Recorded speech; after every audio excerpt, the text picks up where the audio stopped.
The Benjamin Dixon Show is only possible with listener support. Go to www.thebenjamindixonshow.com to register for our blog and join the Progressive Army. And now, ladies and gentlemen. We are now about to witness the truth. It's the Benjamin Dixon Show. Welcome, ladies and gentlemen. Welcome to the Benjamin Dixon Show. I am, of course, your host, Benjamin Dixon. It is Monday, October 16, 2017. Thanks so much for joining us. As always, I'd like to thank our patrons without whom this is not possible. If you want to become a patron and get access to our Monday's bonus content and our morning analysis, you can go to patreon.com/the BPD Show and become a member. Our phone lines will be open tonight after we talk about a couple of issues. I want to hear from you. 857-600-0518. I want to do a couple of deep dives tonight on some ongoing issues, number one. But number two, let's just start. How about that? Instead of me giving a preview, I want to begin. So I was talking to my friend Robert Somani from Scotland, and we were discussing the bombing in Mogadishu and the capital of Somalia and the number of people who have been killed and the scale and the scope of the tragedy. We're talking about 500, 600 casualties total injured, as well as fatalities, estimates of over 300 people killed in a single terrorist attack, and allegedly committed by Al-Shabaab. Not a firm confirmation, but highly likely that it was an attack by Al-Shabaab. A suicide bomber loaded a truck full of military-grade explosives and detonated it, killing all the people that we saw. There's still people missing.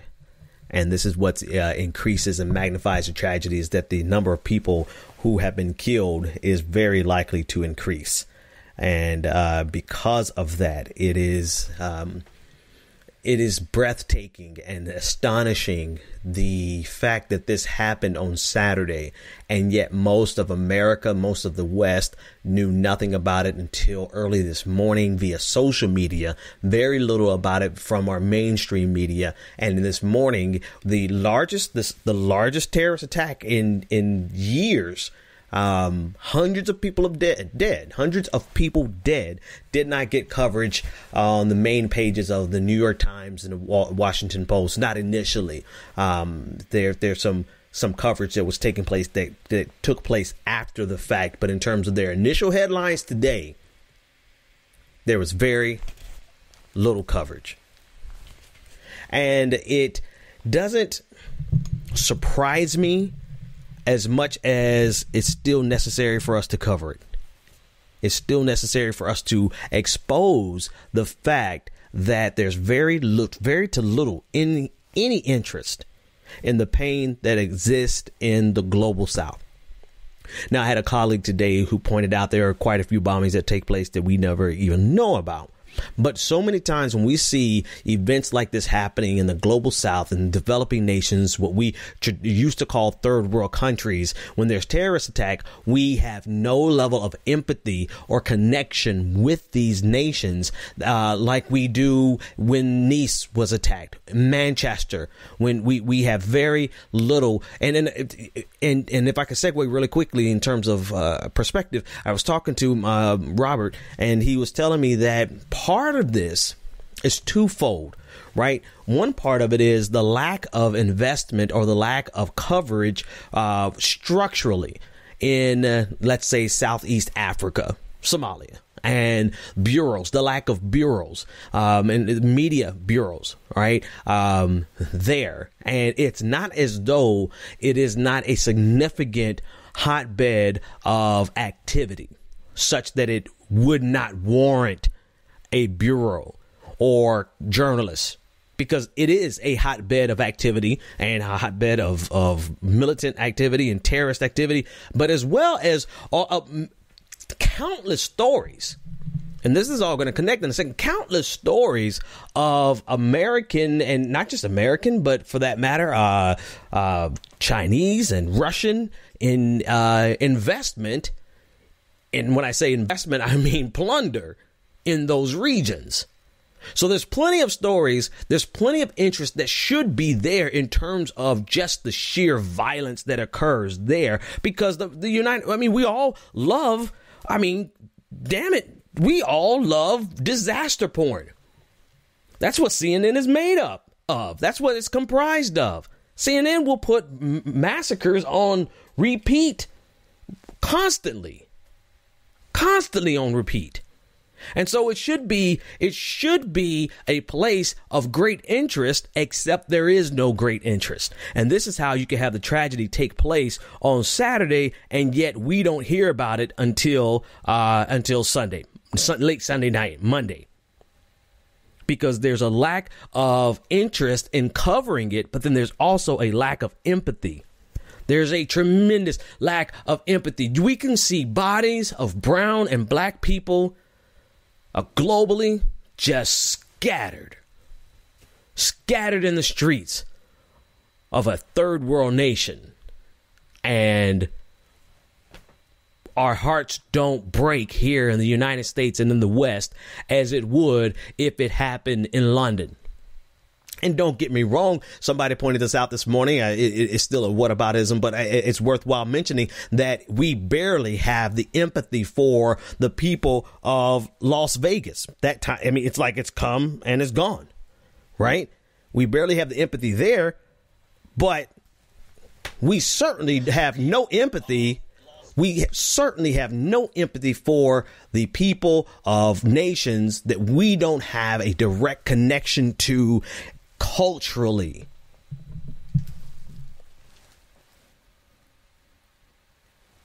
And that is a reality that it happens every single day.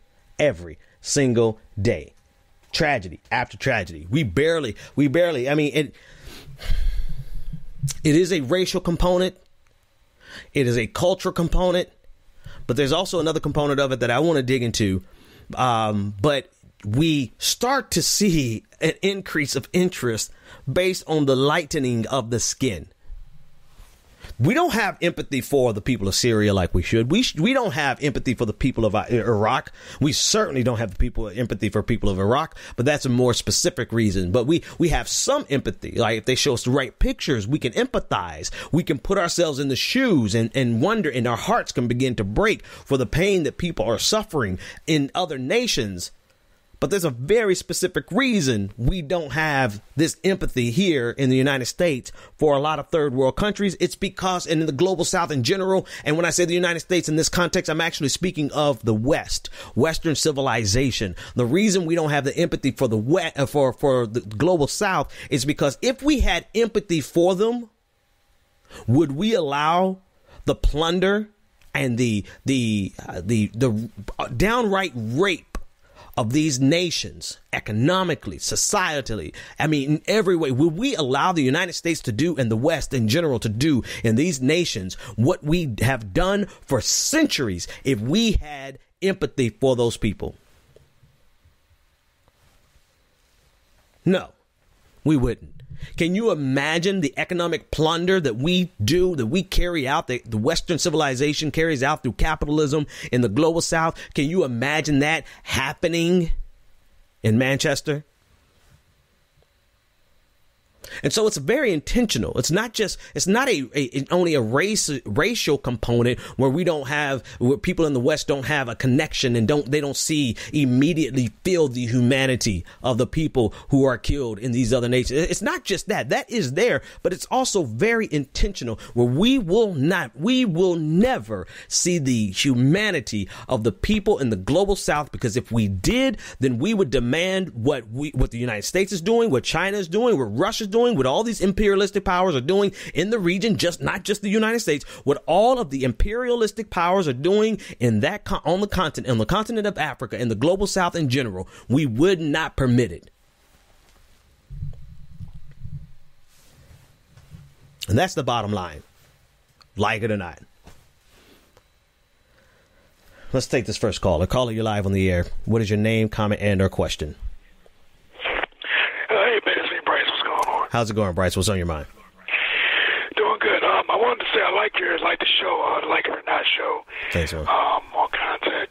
I like the show a lot. Yeah, you had me crying with the you put your hand to your face about Trump and the whole Merry Christmas thing. Oh, yeah. That was funny. Yeah. But in terms of what's going on over in Africa, obviously it's been a big issue for a long time because you have a lot of, you could say, dictatorships and different situations. And remember, when Clinton went to Somalia years ago, I think back in '98, Black Hawk Down, and they tried to take down the dictatorship, and that turned out real bad. We kind of left Africa alone, or especially Somalia, and then we've done things. Of course, over the years, there's different wars going on in Africa. There's certain stuff that we do, and we don't have empathy, obviously racially and culturally and class-wise, and even in the West, like even here in America, when something happens to the LGBT community, there's some empathy, but it depends who it is. It's obviously police brutality and certain issues. It varies. It goes 50-50. If it doesn't have our interests on every kind of level of money or religious or whatever the case may be, then things just go totally awry. Yeah. But I really think ever since what took place with Clinton, it just went all downhill from then, and it's just like a continuing cycle. Thanks for the call, Bryce. 857-600-0518. I think that's there's some substance there, but it actually goes back much further, right? It goes back to colonialism. It goes back to how the West has always used development. Here's a reason we move away from saying developing nations and go to the global South. It's because there's a reason these nations are still in development, and that's because of all the economic plunder that has taken place historically. These nations aren't underdeveloped because they are incapable of development. They're underdeveloped because we strategically have economically, first of all, we've just taken everything we possibly could. And now we're taking even more, all the rich ores and minerals that are used that we need for our technology here. We're right back at it. That's why China is there. That's why Russia is there. That's why America is there. It's just so many rich elements, ores that we can utilize for our technology in the United States and the West in general.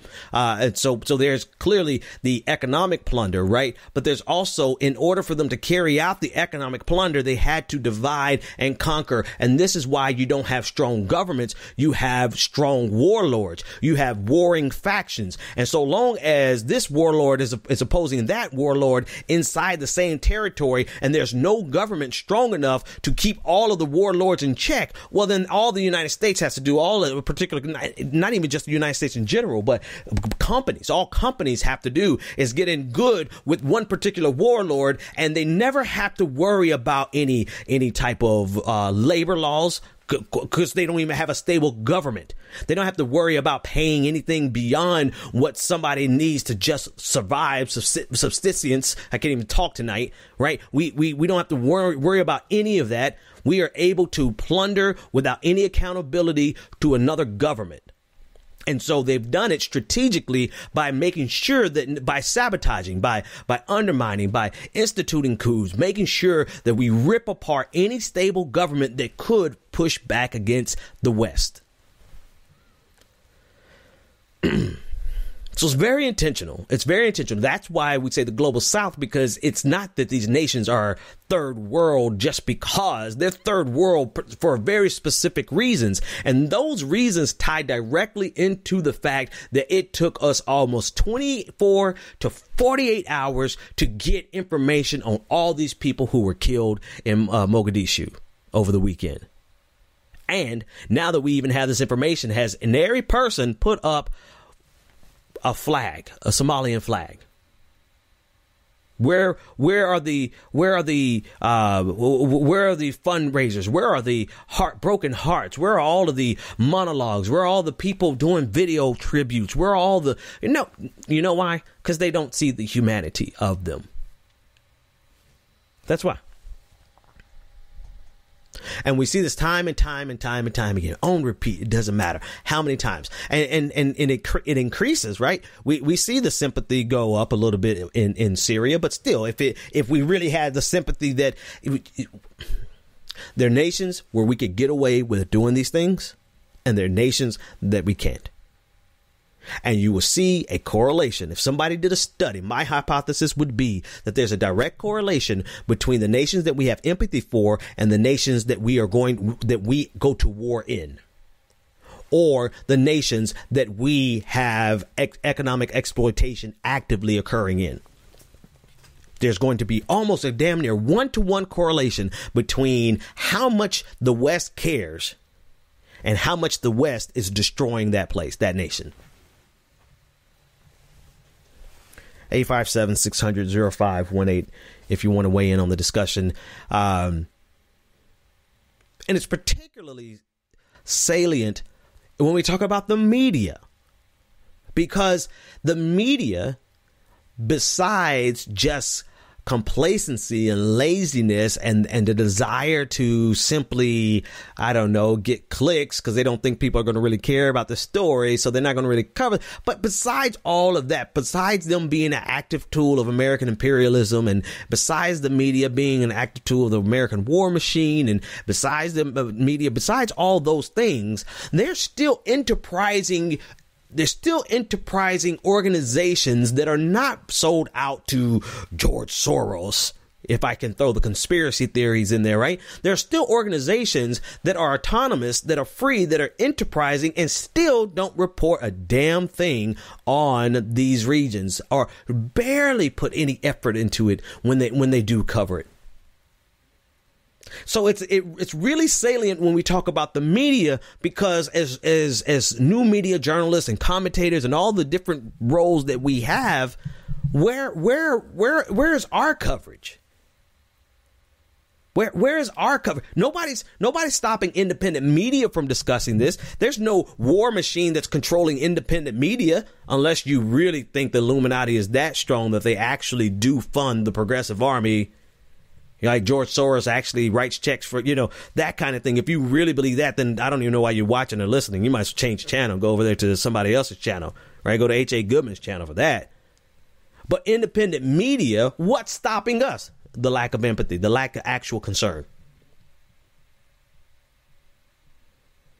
And unless we can see ourselves in the eyes of the people who are hurting and burying their children and burying their loved ones, and see the bodies scattered, and actually try to feel what would we feel if we saw that with our own eyes, until we actually have genuine empathy, we are going to continue to have the same coverage. And then you must pause and ask yourself, why don't we have that empathy? Never forget the images of the students in the university who were killed by terrorists, and terrorists again, black students, bodies just scattered, dozens upon dozens of college age, graduate school age young people who were slaughtered and just scattered all through the university, and not a goddamn word about it in the media here in the West.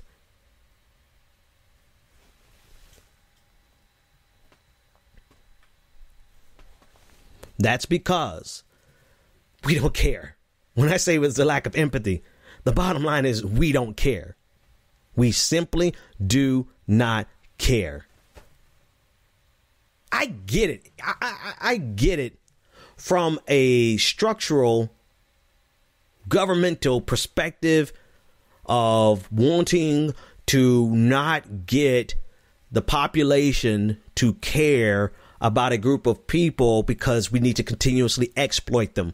I get that from a strategic point of view. I get that obviously I'm not making a moral call here. I'm saying I get why we structurally and historically do not care. Dead ass wrong, but I get it. What I do not get is why enterprising, aggressive, investigative journalists who are free from any of those controls don't say a damn word. Well, I guess I do get it. Put myself on repeat. Just hit the rewind. We just don't care. Caller, you're live on the air. What's your name, comment, and our question? Hi, my name is Jem. And one thing I wanted to say is that some do care, and sometimes it's really dangerous. Like today I heard that the guy who helped write the Panama Papers scandal, broke that out, was killed in a bomb, in a bombing recently. So sometimes you do care, and it gets bad. You know what I mean? Yeah. I mean, in this case, though, in this case, you know, it's coverage that is, you're not exposing, you know, we're not talking about coverage to expose the hand that's controlling the warlords in Somalia, right? What we're talking about is, can you cover the fact that there's a tragedy that occurred, right? So we're not talking about going to reveal the deep hand. We're talking about, hey, there's 500 people who are either killed or injured today. Where are those journalists at? Oh, no. I had an even greater point I wanted to put, because it's like a matter of perspective. Like, you keep speaking about empathy. UN just released a report that said it would only take $30 billion to end world hunger. We just finished spending $1.5 trillion on a jet. Man, we just upped the military budget by $700 billion. All this murder we could pay for easy. Yeah. Send me a link to that report. Are you on Twitter?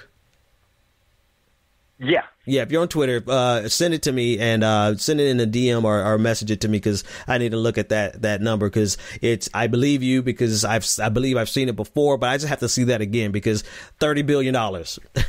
I mean, we dropped that in the United States on accident. We've lost that much in just budgeting, accounting errors in the Pentagon. So that shows. I mean, even if it's like $300 billion and I'm off, that we lost $200 billion. Like, we've lost almost upwards of $200 billion to $1.5 trillion just in making mistakes in the Army. Yep. Absolutely, man. Thanks so much for the call. 857-600-0518 if you want to weigh in on the discussion. That's absolutely true. That is another way where we show that we do not care, because we would rather waste $30 billion. All right, he's right. Even if he's off by a whole digit. I haven't seen the study, so he could be off. Somebody may be yelling at the computer right now. But even if he's off by an entire digit, we have lost more in accounting errors over a 1 year, maybe 2 year period than it would have cost to fix global hunger. We have a vested interest in maintaining the system exactly the way it is on the international stage. I mean, hell, shit. We have that vested interest in doing it here right now in the United States as is. And I keep this is the one of the things that if I could just get, it's not ridiculous, it's not silly, but it is ridiculous and it is silly. It's about a comic book and it's about a movie. I'm not gonna say I get emotional when I see the preview of Black Panther, but it makes me think like I never thought before. Conceptually, Black Panther, Wakanda being the most advanced nation on the face of the planet in Africa, and the way they were able to pull it off was by being able to keep out colonialists, to keep out the British Empire, to keep out the French Empire, to keep out the United States, able to keep them out for generations, and because of the access of their resources, right? It's not just somebody, feel good. No, it's like they had the money. They had the resources. They were able to control their resources, be able to control the people who had access to it, to sell it as they needed, to make technology changes. And I'm saying all that because it's like, you know, the reason the global South is the way that it is. It's because we made it that way. And the reason I think about that, the comic book, the movie coming out, Black Panther, is because when you think of the Congo, 7 trillion with a T, $7 trillion worth of rare ore and minerals underneath their ground still. And the war and the nation is torn apart, just like so many other global South nations. Torn apart. They cannot gain access to their own wealth because they're not civilized. No, bitch, because we went over there and we destroyed them. We destroyed their capacity. We divided them. We empowered. We armed warlords, and then we armed the other warlords, and then we put them against each other. And that wasn't enough. So we got a third warlord and a fourth one. And we divided the country so much so, and we gave so much firepower to the warring factions that it would be impossible for a government to come in, for a unified government to ever form, because they don't have the ability to be the only legitimate force of power in their region, within their borders. And if by chance you get a nation who does have the ability to control their borders, to control their resources, well, then hell shit, the United States just declares war on them and we break them up all over again.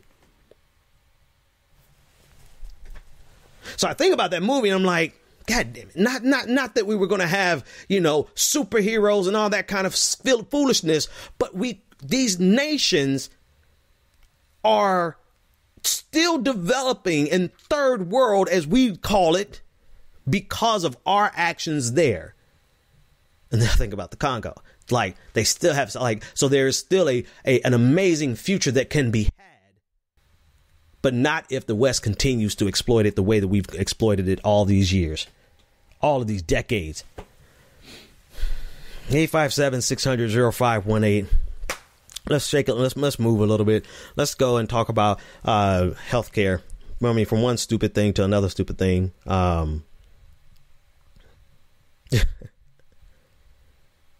Yeah, I'm just pausing and reflecting on everything we've just said so far. It's crazy, as my colleague at Content would say. It's crazy. It is. It's absolutely obscene. It's obscene that we don't care.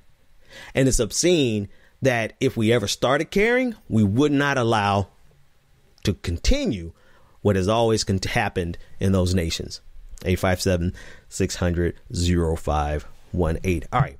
So over the weekend, Steve Bannon was at the Values Voter Summit, one of the most bigoted outfits. Anytime I say values voters, I must preface it by saying so-called values voters, or the erroneously named values voters, or the misnomered values voters, because these people have no values beyond hypocrisy and bigotry.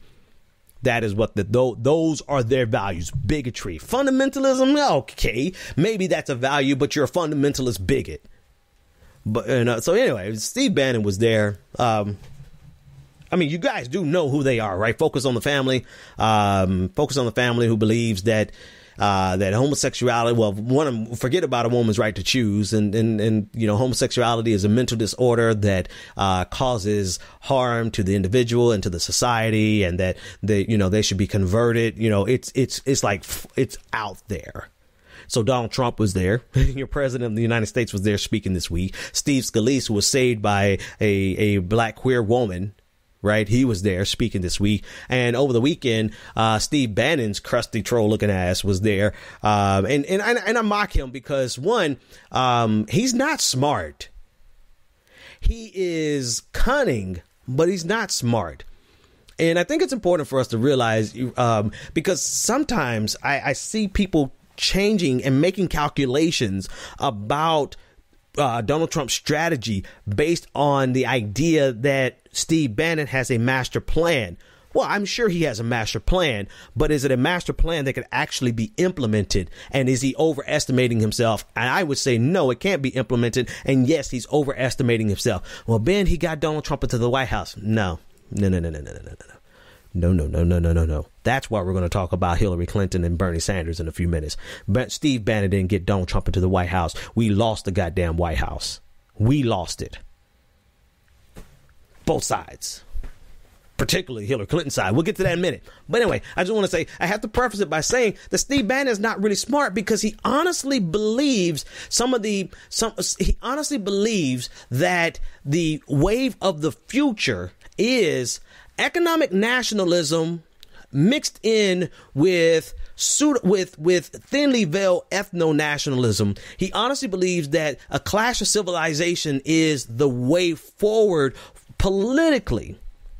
And he's missing two important things. Yes, they won the White House, and more importantly, we lost the White House, but Donald Trump's poll numbers are so atrocious, you actually have Republicans now considering, at least one, considering impeaching Donald Trump. So if your strategy is that robust, why is number two, I'm sorry, let me cut myself off. Number two, Donald Trump has not been able to implement any of his policies legislatively. Only thing he's been able to do is whatever he can get done with the power of the pen, which is why we're going to talk about this healthcare thing in a minute. So Donald Trump's strategy, if you're so brilliant, then why can you not even bring into control your own party? If your strategy is so brilliant, why haven't you been able to convince your own party to be able to pass legislation to get rid of you can't even get rid of Obamacare. If your strategy was so brilliant. Everybody's like, oh, he went to Harvard. I don't care where he went. He's not as smart as he thinks he is. And that's actually a good thing. Continue to overestimate. I mean, my dude, you're not even in the White House anymore. Like, if you were so smart, how did your ass get fired? I don't care what about it. He's trying to save face. That dude got fired. Steve Bannon is not that smart. And I think it's important to point out because we do not need to overestimate him and try to compensate and try to avoid talking about the issues that he claims has us running in circles. So part of his speech is talking about, identity politics is going to help Donald Trump win in 2020. No, it ain't. No. See, you guys this is something that he's fundamentally missing. And this is why it's important for us to point out that Steve Bannon ain't smart. He is not smart because he honestly has been fooled by the failure of Democrats into thinking that it was the success of Donald Trump. I feel something in here tonight, ladies and gentlemen. I feel my mojo here tonight. He thinks that they won based on the fact that they ran on an economic nationalist message and that they ran on against identity politics. But that's not why you won. You won because of a great war that's still raging in the Democratic Party. We couldn't get our stuff together over here. But keep thinking, please keep thinking that you won and continue to push because what it's doing, it's pushing more and more Republicans over into the arms. Well, actually, let me correct myself. You have a couple of Republicans who think that this was a winning strategy. And so they are running into the arms of ethno-nationalists and they think that that is their way to win. But they could not be any more wrong. Look at the poll numbers for Donald Trump. Donald Trump is going down as the greatest failure and the greatest embarrassment of a president. It would have been better for the white nationalists and for Donald Trump if they had never won, because now they have been exposed and they have been exposed on such a high level that it is repugnant to traditional Republicans. The only people, the last bastion, well, Ben, the KKK started with the Democratic Party. Yeah, where do you think them bitches are right now? Who do you think they're voting for right now? Right. So let's dispense with that notion of that ignorance. Right. Because the last bastion, the first bastion for the Klan and for white nationalism was the Democratic Party. The last bastion for the Klan and the and white nationalists is the Republican Party. And they have now lost their holding in the Republican Party. The only people that are really left in the Republican Party, the real wave of the future for the Republican Party would be the what's that dude? What's the Jewish dude? Ben, I can't think of his name. But basically those who try to come off as classical liberals without the racism. right?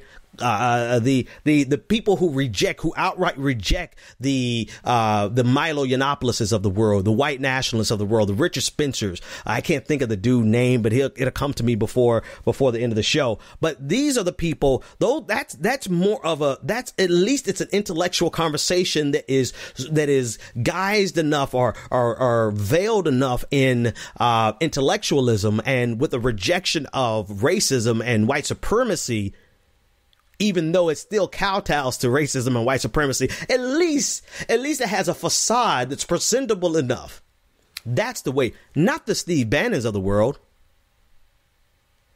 but he has been fooled by his success into thinking that he is that he's smart and that this is the way of the future.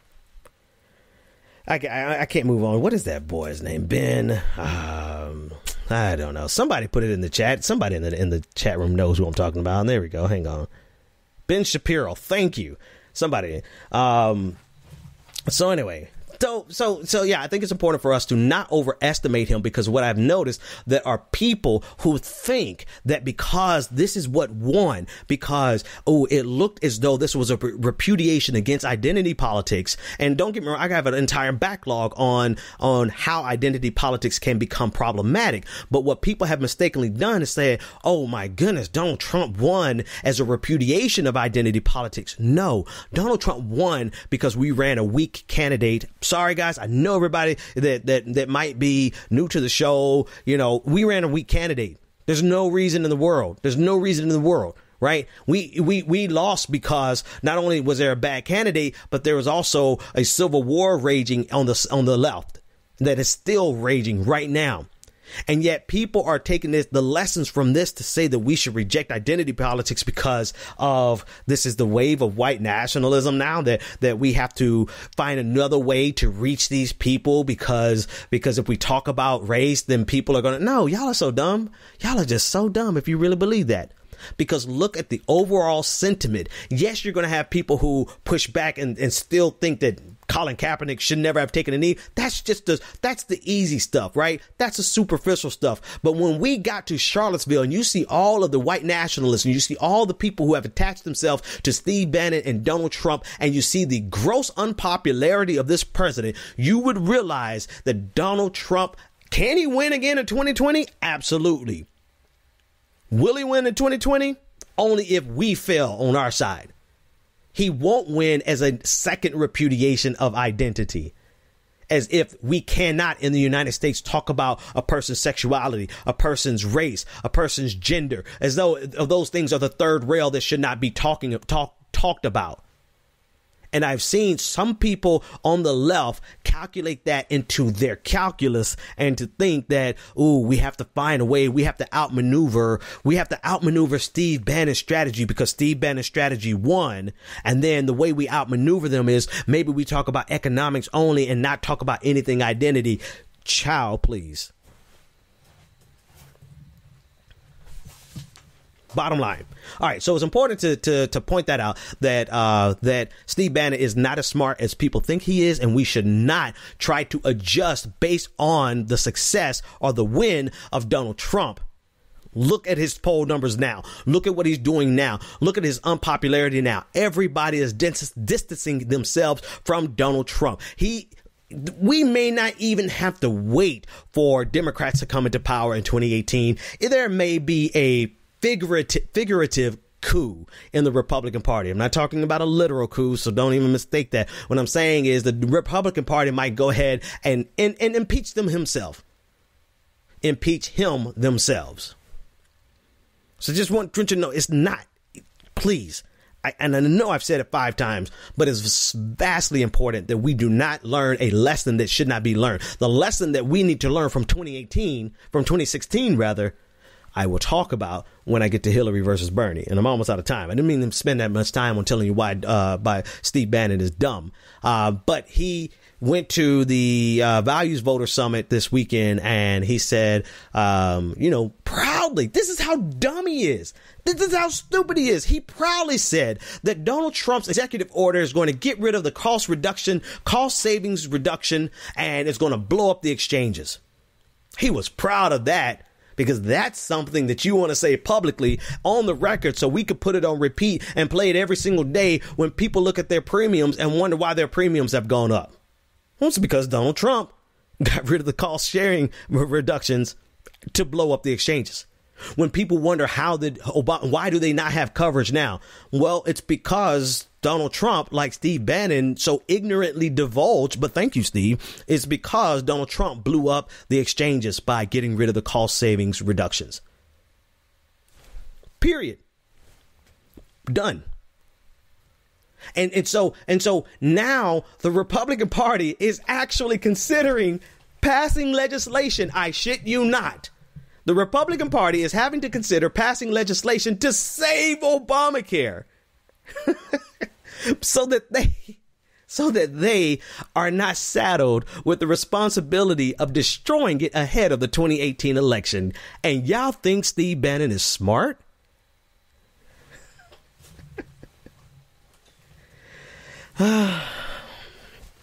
I personally wish Steve Bannon had stayed in the White House. Because, well, actually, I mean, I guess it don't matter because Donald Trump is just as ignorant as Steve Bannon. So it's like dumb on top of dumb. You know, there are things that Donald Trump is able to do to hurt us right now. No doubt. He has the power of the pen. And one of the problems, here's a structural problem with Obamacare that I talked about on my on the news show tonight. One of the structural problems with Obamacare is that it was dependent on these cost savings reductions in the first place. I don't really care so much about the handout that it was, the quote unquote bailout or handout to health insurance companies. That's a philosophical difference that we could discuss. What I care about is that structurally it required the goodwill of either Congress or the executive branch. And by that, what I mean was they wrote and shout out to my producer, Max, for finding this, because one of the questions that jumped out to me is why in the hell, please somebody tell me, why in the hell is the executive branch issuing payments in the first place? That was my question. Why is it now in the purview of Donald Trump to be able to penalize Americans by cutting off payments from the executive branch? Why isn't this in the budget? Why isn't this a part of the ACA? It's something that needs to be approved and paid for by Congress. And then we're investigating, and my hypothesis was that perhaps they avoided giving it to Congress because they knew that if it was in the hands of Congress, then it would be back and forth every year. Every year there would be speculation as to whether or not these CSR payments were going to go through, right? So it was going to be volatile based on whoever is in charge of the House, right? Because they have the purse strings. And the reality is that the only option they had, because if you look at 2014, the Congress decided not to authorize payment of the CSR payments. So they ran into exactly that. And what did President Obama do? Well, there is somebody, and I want to know the story. This is going to be a great story for somebody to write, some journalist that actually has the time, because I don't. There is somebody who wrote this language in the Affordable Care Act to authorize the payments of cost savings reductions. And the language is written intentionally vague such that it could either be something as a budget line item for the House or an entitlement. And if it was an entitlement, that was something that the White House, the executive branch, could oversee and institute. And I know I'm getting into the weeds a little bit, but the reason I'm getting into the weeds is because I need you to understand the structural problem with Obamacare. The structural problem with Obamacare, it was that these payments that make it possible for health insurance companies to give you low deductibles was dependent on either a benevolent House or a benevolent White House. And what do we have right now? Neither. We have neither a benevolent House of Representatives nor a benevolent White House. And so now we're stuck with a structural problem in Obamacare that will not be fixed until somebody who actually loves Americans get into office again. That is a fundamental flaw of Obamacare that is key to the legislation. And I put it like that because this is what Donald Trump has attacked. And yet it is another opportunity with everything else that Donald Trump has done with Obamacare. It has been yet another opportunity to demonstrate to the American people why we cannot continue with Obamacare. It is better than what we had. It is magnitudes of order better than what Republicans want to give us, which is shit. They don't want to give us nothing. But it is fundamentally flawed in the sense that if you get somebody in the White House like Donald Trump, they can destroy it with the stroke of a pen, one person. And I'm sorry, 1/6 of our economy should not be dependent on the stroke of a pen of one person and depending on whether or not they're kind and they actually care. Neither should it be dependent on the whims of who's in control of the House of Representatives. So this is just one of several structural flaws that, and I'm assuming that there was an assumption, and what this is going to take us right to the Hillary conversation. I'm assuming that there was an assumption that Republicans weren't going to win again in the White House. So if we got a shitty Congress, then at least we'll have remember all those articles, why Republicans will never win the White House ever again? I think there was an assumption that the Democrats would at least have the White House if they don't have the House. And that was a bad assumption. And this is where we are. And this is how we are. So now, what is the result? Well, the result is that the U.S. government, by law, is going to have to pay out to cover the increases in the premiums because people's premiums are going to go up. But the United States government still has to pay out these tax subsidies in order to these rebates to cut down the cost of the premiums. So ultimately, I believe I saw an estimate of $194 billion increase in the deficit because it's going to be paid by the government anyway. That was almost a master stroke in Obamacare, right? But still, there's still a group of people who are going to be screwed the most. Those are the people who make too much money. Shit. Now I'm thinking about it. I might fall in that category. In between actually having money and not having any money, there's a gaping hole of people who have just enough money to be screwed over by the government. And those are the people who are going to be hurt. Everyone else, they're going to still get their premiums reduced and the government's going to pick up the tab. Here's the other thing that's going to happen. It's going to destabilize the markets. It's going to destabilize the exchanges. And more than likely, it's going to be the linchpin that pulls apart Obamacare. But you know what else that this is going to do? It is going to expose to all the people involved why we need a simplified program, one that already has been tested, tried and true, that does not have all the hurdles or all the opportunities for a nefarious government regime like the Trump regime to get in there and to destroy health care for everyone. We need Medicare for all. And I think if we begin to convince the rest of the Democrats and show them how this is exactly why, it's not just a philosophical thing, right? It's a very practical thing, because even if we win in 2018, Donald Trump will still be in the White House, so we can't legislate the CSR payments. Even if we win in 2020, it's a possibility that the House will still be underneath control of the Republicans, so we can make the payments, but that from the executive branch like Obama did. But that doesn't mean that we're going to have a Democratic president in 2024 or 2028. And so we'll always be forever playing this cat and mouse game of, is there somebody in power who wants to take care of Americans? If so, you have insurance. Is there somebody in power who wants to screw Americans? If so, you don't have insurance.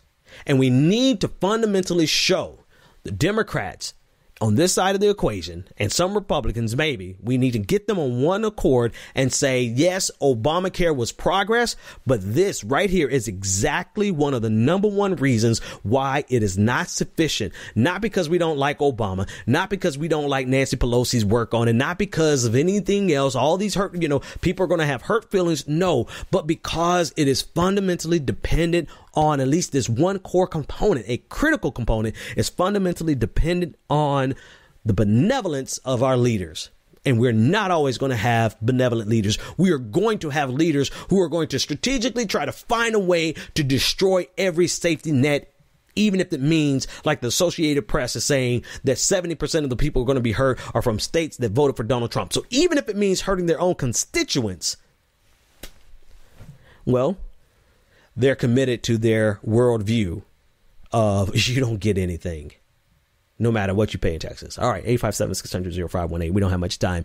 Let me close. Let's talk about this last thing. As I said before, we did not lose. I'm sorry, Donald Trump did not win. Donald Trump did not win. We lost. I say we lost because even if you didn't want Hillary Clinton and you're progressive and you didn't want Hillary Clinton, well, we still lost. For a generation, we're going to have to deal with the Supreme Court appointments of Donald Trump. We lost. We're getting ready to have to. They're getting ready to get rid of the blue slips in the Senate. So there's really no way for us to block all of his radical judicial appointments. We lost. He's getting ready to decertify he has decertified, which is the first step in completely undoing the Iranian nuclear deal. We all lost. He's getting ready to try everything he can to sabotage any back channel conversation with North Korea, getting ready to set the stage for another conflict with North Korea. Not another, but a conflict with North Korea. We all lost. And tonight I'm calling names. And then Zed Jalani, whatever the hell his last name is, over at The Intercept, when Donald Trump decertified the Iranian nuclear deal, the first thing he does is bring up some articles showing that Hillary Clinton's foreign policy sucked too. Well, no shit, Sherlocks, across the board. We know how bad Hillary Clinton was, but are you saying that Hillary Clinton was going to decertify the Iranian nuclear deal and take us one step closer to having to have a conflict with North Korea? Because if you're not saying that, then shut up. If you are saying that, then that's a pretty bold assertion that I would like for you to come and debate with somebody. Please come and show us that Hillary Clinton was going to do the same thing that Donald Trump did on Iran or North Korea. Hell. Come on. Show me, because otherwise you are playing to the same divide that helped us to lose, because we lost. And I don't care what anybody says. No, I wasn't going to vote for Hillary Clinton anyway. That's fine. But your worldview lost. Our worldview lost. Our hopes for anything progressive lost for a generation. Only thing we stand a chance on making progress on is Medicare for all, because he is so crazy, so fixated on destroying Obamacare that every quarter since he's been president, we've been able to have the conversation as to why Medicare for all is important. But it's not going to happen first without him completely. 1 million people are getting ready to lose coverage right now because of the executive order that he signed last week. We lost. And so it benefits nothing except for individuals' egos to continue to relitigate the primary that we and the election for that matter, but particularly the primary that we all lost. No, we should not have run Hillary Clinton. Yeah, come on. All right, I'm not dishing this out I'm not punching left. I'm punching left and right. Because I guess it is punching right when you talk about neoliberals. I'm punching left and right. No, we should not have run Hillary Clinton. We all lost, though. Yes, it was their fault for not campaigning in Wisconsin, campaigning sufficiently in Pennsylvania, or even putting enough money in Florida to black outreach. Yes, it was their fault. No, it wasn't. It's still, Hillary Clinton's out here talking about it was Russia was like 9/11, was a digital 9/11. No, the hell it wasn't. Hillary lost. Hillary lost this election. But we all lost. And I think I have to drive that home, because people don't realize, people still think that we have a ground to stand on when we could say, oh, I wasn't going to vote for Hillary Clinton anyway. I didn't lose. No, bitch, you lost. Can I explain why? Or have I explained sufficiently? Because everything that's important to us is under attack. Every issue that's significant to us is under siege. Black Lives Matter, LGBTQ rights, a woman's right to choose. Mike Pence, an article in the New Yorker. If Mike Pence happens to get in there, Mike Pence is aiming to, even if we get rid of Donald Trump, Mike Pence is aiming to overturn Roe versus Wade. We all lost. So please tell me why the same people who helped all of us to lose are still out there litigating the same damn arguments that are never going to be solved.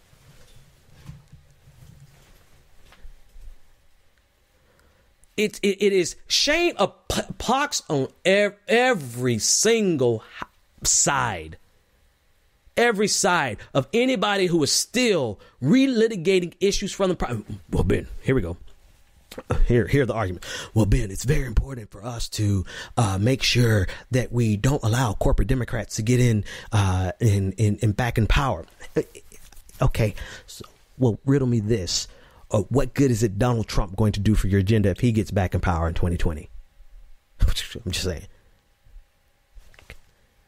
Right? Like, not only is your agenda not going forward, but it's going backwards. We all are losing. We all are going to continue to lose. Like, if you think, look at how much damage this man has done with the executive order in just 10 months.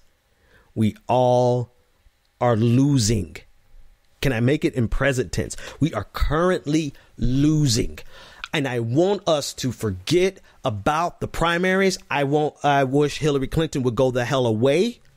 If Hillary Clinton would go away, I would be willing to say, Bernie, just take a step back, man. I love you. I love your work. I love what you do. But be like Obi-Wan Kenobi and be in the background and train up some new Luke Skywalkers so that if we can get rid of Hillary and we had to get rid of Bernie, I would say peace be unto both of you.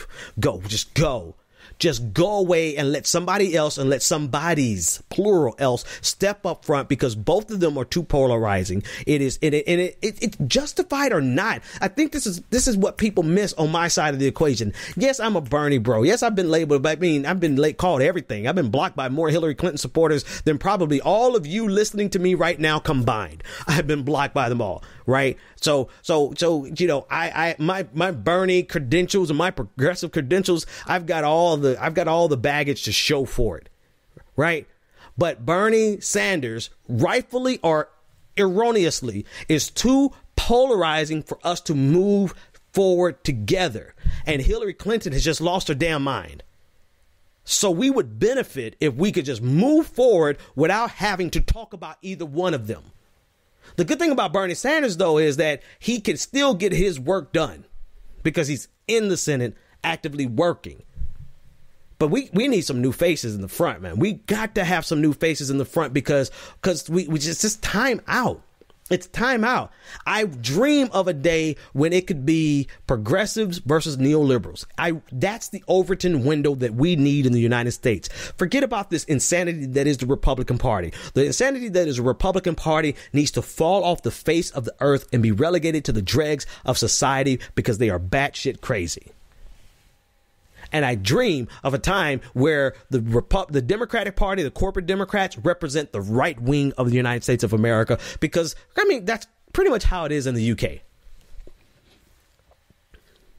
Right? That should be the Overton window. That is what I want. That is what most of you enjoy arguing now.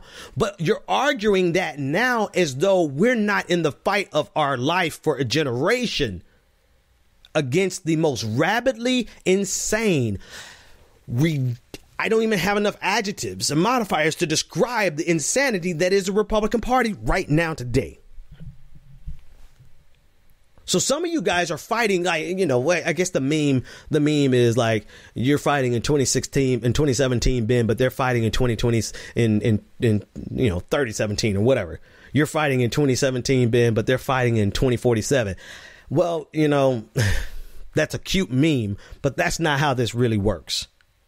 We have to fight the fight that is presently in front of us. And we're not making. Here's the deal. If you really were about this fight, then you would take that fight that you're still having on social media. I got to call out some more names. I'm sorry. Nomiki Konst. Hey, I love Nomiki. She follows me on Twitter. I follow her on Twitter. I'm in some DMs with her. But why the hell would you be on Fox News criticizing Democrats not to the benefit of progressivism? If you're going to be out there criticizing Democrats, at least be doing it to the benefit of progressivism. But it's like Fox News will gladly bring you on to attack Hillary Clinton. Fox News will gladly bring you on to attack, was it Claire McCaskill, I believe? I might have that name wrong because I'm tired, but still, Fox News, it's like going on InfoWars. Not saying that you can't go on Fox News, but Fox News is there to help that what they are waiting. They're salivating for the opportunity to continue to sow discord amongst the people who could fight back against Donald Trump, the Republican Party.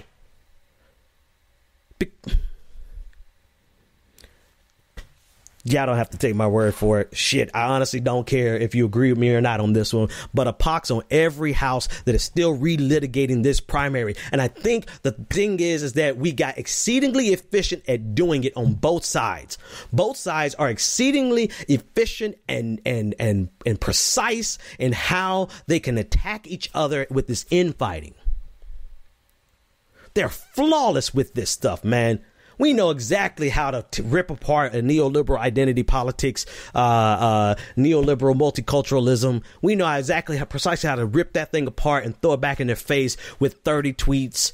You know what I mean? And we get 1,000 retweets and all that good stuff, and we feel accomplished. Shit, I'm one of the premier. Go check my backlogs. I know how to do that shit. And they know exactly how to play their game against us. And who wins? Who wins? That's the question. Okay, you're tired of me telling you're tired of me punching left or punching to the neoliberal center. Tell me something, Sway. Who won? Who's winning?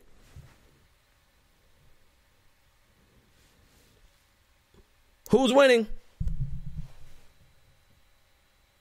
I tell you who's losing. We're losing. Who's taking advantage of this? But anyway. I'm out of time. Just about out of time. When y'all can show me, when someone can show me where we are winning and gaining ground sufficient to actually be electorally viable to win in 2020 without each other, then okay. But Ben, Bernie Sanders is the most popular politician in the world. Okay, yes. You know what? He is very popular. I get it. But Bernie Sanders can't. Are we going to honestly depend on Bernie Sanders to be the candidate in 2020 at age 972? Then that's ages. Nah, I mean, hey, listen, we all have our time limit here. I get, and I'm not saying, and somebody's going to already misconstrue what I'm saying. I don't care. I never said that we don't want what Bernie Sanders is doing. What I'm saying is we need more faces out there to do it.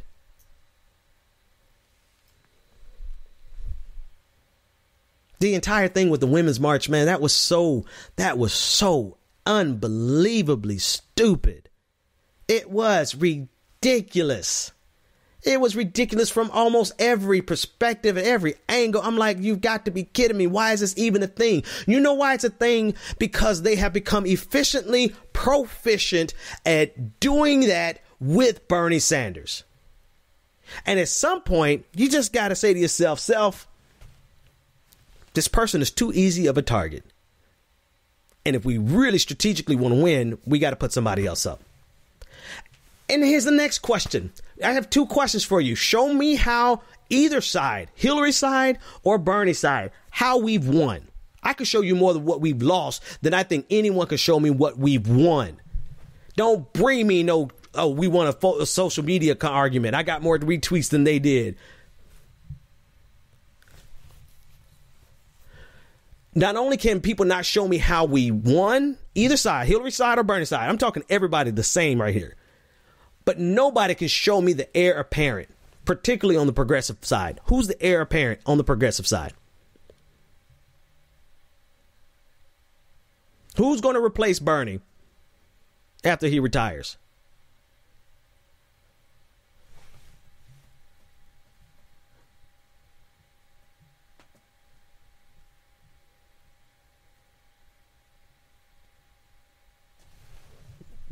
I'm waiting. Nobody. From the progressive side, who's gonna replace? There's a lot of numbers there. Who's gonna replace Bernie Sanders? So not only can you show me how we've won, the only thing we've gotten is progress on getting Democrats over to Medicare for all. That's progress. But where have we won? And the key thing is, and I keep saying I'm getting ready to go, but I can't let this go. The key thing is that the people who we're having to convince are those corporate Democrats. We're having to convince corporate Democrats, the people that we're ready to be at war with for another 2 years. We have to convince them. I think this is the other thing that drives me crazy is like, we quite literally do not have enough electoral power in the progressive left to win without corporate Democrats. And we told them, we warned them. Y'all can play if you want to, but if you abandon the progressive left, you're not going to win. So the corporate Democrats don't have enough electoral power to win without the progressive left. And yet we become completely and totally satisfied fighting each other.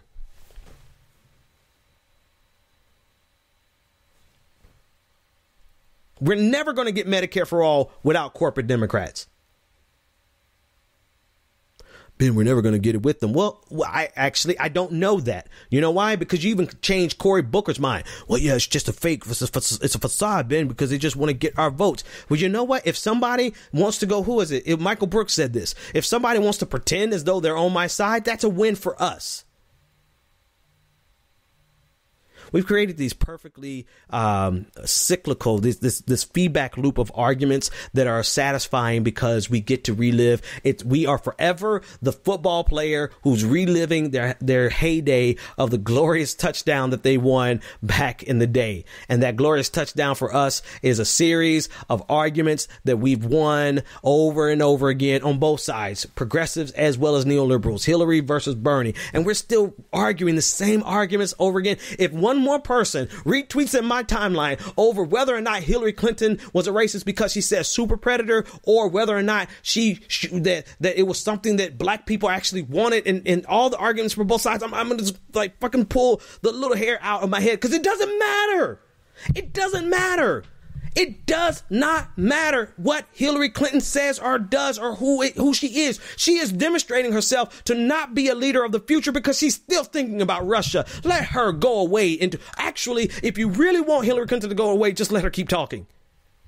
Because more and more people are looking at her like, God damn it, Hillary, hush.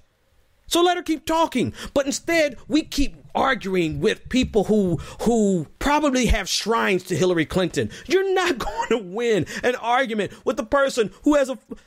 You think I'm playing? You guys saw the tweet of the guy, or the Facebook post of the guy who took his mother's ashes and he dipped his finger into her ashes and he went to vote and he marked off Hillary Clinton to vote. Do you actually think that you're going to win an argument of why we should not have run Hillary Clinton with him? Are people like that? The arguments are futile. They're not beneficial. It's not going to move the ball forward. And we, in the midst of Rome burning, Rome, representing anything progressive that we ever wanted to accomplish, it's on fire right now as we speak. That's all I've got for tonight. I don't think I could beat that horse any more deader. I said it on purpose. Than it already has been beat. Disagree with me as you see fit. But I'm saying a pox on everyone's house who cannot help us to move forward and find a way for us to move forward. And particularly those people who are more satisfied with relitigating. I mean, okay, I was almost playing my exit music, but goddamn it, Peter Dow, this fool, I would hope that there are some smart people that are just as smart, if not smarter than me, over there on the neoliberal side, on the side of Hillary Clinton, whatever you want to call yourselves. You don't like the name neoliberal, fine. Democrats, whatever. Corporate, I don't care what you call yourself. But I would hope that you would see that Peter Dow is just as toxic to everything that you want to accomplish as H.A. Goodman is toxic to what we want to accomplish. Pox on all their houses, man. Because they're real people whose lives are being destroyed right now. And some of the smartest people, some of the people with the largest followings, particularly in independent media, those of us who can stimulate conversations and to actually move the ball forward. Those of us with that ability, we're still fighting as though we're in the primaries, and nobody is winning. Nobody. The Benjamin Dixon Show is only possible with listener support. Go to www.thebenjamindixonshow.com to register for our blog, join the Progressive Army, and support The Benjamin Dixon Show. It's Ben Dixon! If you like this episode, be sure to share, like, and subscribe.